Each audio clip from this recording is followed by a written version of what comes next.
রব্বুল আলামিন ডেকে বলেন, ও নবী, নিশ্চয় আমি আপনাকে সাক্ষ্যদাতা রূপে প্রেরণ করেছি, সুসংবাদদাতা রূপে প্রেরণ করেছি, সতর্ককারী রূপে প্রেরণ করেছি, আল্লাহর দিকে আহ্বানকারী রূপে প্রেরণ করেছি, আর আলো দানকারী চেরাগ রূপে, প্রদীপ রূপে প্রেরণ করেছি। পড়েন সুবহানাল্লাহ। পাঁচটা বৈশিষ্ট্য। এক নম্বরে আল্লাহ তাআলা বললেন, হে নবী, নিশ্চয় আমি আপনাকে সাক্ষ্যদাতা হিসেবে প্রেরণ করেছি। সাক্ষ্যদাতা, বিষ্ণু ইসা ইসলাম সাক্ষ্য দিবেন, এজন্য শাহিদ। শাহিদ মানে সাক্ষ্যদাতা। আওয়াজ করে বলুন, শাহিদ মানে কি? তিনি সাক্ষ্য দিবেন। মুবাশশির, দুই নাম্বার বৈশিষ্ট্য হচ্ছে তিনি মুবাশশির।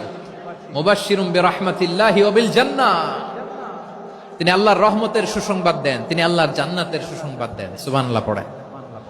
তিন নাম্বার বৈশিষ্ট্য হচ্ছে নাযীর, তিনি সতর্ককারী, ওয়ার্নার, তিনি সাবধান করতে এসেছেন, রিমাইন্ডার দিতে এসেছেন যে আল্লাহর পথে যদি না চলো, শিরকি কাজ যদি না থামাও, তাহলে এমন আযাব আসবে আল্লাহর পাকড়াও থেকে তুমি বাঁচতে পারবে না।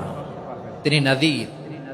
বিষ্ণু ইসা ইসলামের চার নম্বর বৈশিষ্ট্য হচ্ছে দাঈয়ান ইলাল্লাহ, তিনি আল্লাহর দিকে আহ্বানকারী। এই যে আমরা আমাদেরকে পরিচয় দেই যে আমরা দাঈ, বলি না? বলি যে উনি হচ্ছেন একজন দাঈ ইলাল্লাহ। বহু বচনে আমরা বলি আদ-দুআত ইলাল্লাহ। এটা কোরআনের এই আয়াত থেকে এসেছে। সুবহানাল্লাহ পড়েন। ওয়া দাঈয়ান ইলাল্লাহি বিইذনিহি, আল্লাহর আদেশে বিষ্ণু ইসা ইসলাম আল্লাহর দিকে মানুষকে ডাকেন। এবং বিষ্ণু ইসা ইসলামের পাঁচ নাম্বার বৈশিষ্ট্য হচ্ছে সিরাজাম মুনীরা, আলো দানকারী প্রদীপ, আলোকদীপ্ত প্রদীপ, যে আলো দিয়ে তিনি গোটা বিশ্বকে আলোকিত করেছেন। আওয়াজ করে পড়েন আল্লাহু আকবার।